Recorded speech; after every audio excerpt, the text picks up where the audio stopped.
Hi babies, വെറും 2 മിനിറ്റോട് 2 റെസിപ്പിയാണ് ഈ പറയാൻ പോണത്. അതും സിമ്പിൾ, നമ്മൾ ഒഴിവാക്കാൻ വെച്ച ഹെൽത്തി ആയ 2 സാധനങ്ങളാണ് കേട്ടാ.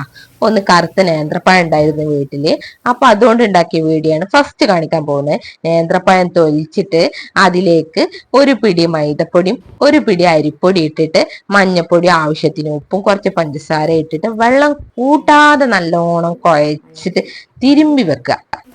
വെള്ളം കൂട്ടുന്നവർക്ക് കൂട്ടൊക്കെ ചെയ്യാം, പക്ഷെ പഴുത്ത പഴം കൊണ്ട് കുറച്ച് ഓൾറെഡി വെള്ളം ഉണ്ടാവുമല്ലോ. അതിലേക്ക് ഒരു ഫ്ലേവറിന് വേണ്ടി കുറച്ച് ഏലക്കായ ഇട്ടിട്ട് 5-10 മിനിറ്റ് മൂടി വെക്കാം. പിന്നത്തെ കാര്യം ഞാൻ പറയണ്ടല്ലോ, വെളിച്ചെണ്ണ ചൂടായി അതിലേക്ക് ഓരോരോ സ്പൂൺ ഇട്ട് കൊടുത്തിട്ട് നല്ലോണം കുറഞ്ഞ തീയിൽ മൂപ്പിച്ചെടുക്കണം കേട്ടോ. ഇവിടെ ഞാൻ കൂടിയ തീയിൽ മൂപ്പിച്ചെടുത്ത് അതുകൊണ്ട് കുറച്ച് കരിഞ്ഞിട്ടുണ്ട്. അപ്പൊ അതൊന്ന് സൂക്ഷിക്കണേ.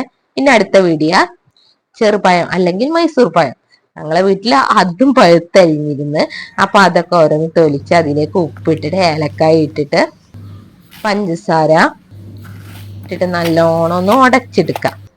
പിന്നെ അതിലേക്ക് ഇതേപോലെ തന്നെ മൈദപ്പൊടിയും അരിപ്പൊടിയും ഗോതമ്പ് പൊടിയും ഒരു പിടി റവയും എക്സ്ട്രാ ചേർക്കുക. റവ ഉണ്ടാവുമ്പോൾ നല്ല ക്രിസ്പി ആയി കിട്ടാൻ വേണ്ടിയിട്ടാണ്.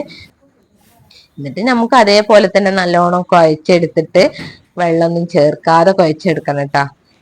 വെള്ളം ചേർക്കണ്ട പറയുന്നത് 5-10 മിനിറ്റ് വെക്കുമ്പോൾ ഒന്ന് വെള്ളം ഇറങ്ങിയ പോലെ ഉണ്ടാവും, അത് ഇല്ലായിരിക്കാൻ വേണ്ടിയിട്ടാണ്. പിന്നെ നേരത്തെ പറഞ്ഞ പോലെ തന്നെ എണ്ണ ചൂടായിട്ട് അതിലേക്ക് ഓരോ പിടിയിട്ടിട്ട് പൊരിച്ചെടുക്കുക. അപ്പൊ ആരും കറുത്ത പഴങ്ങളൊന്നും വലിച്ചെറിയരുതേ. അപ്പൊ പരമാവധി യൂസ് ചെയ്യാ. ടാറ്റാ.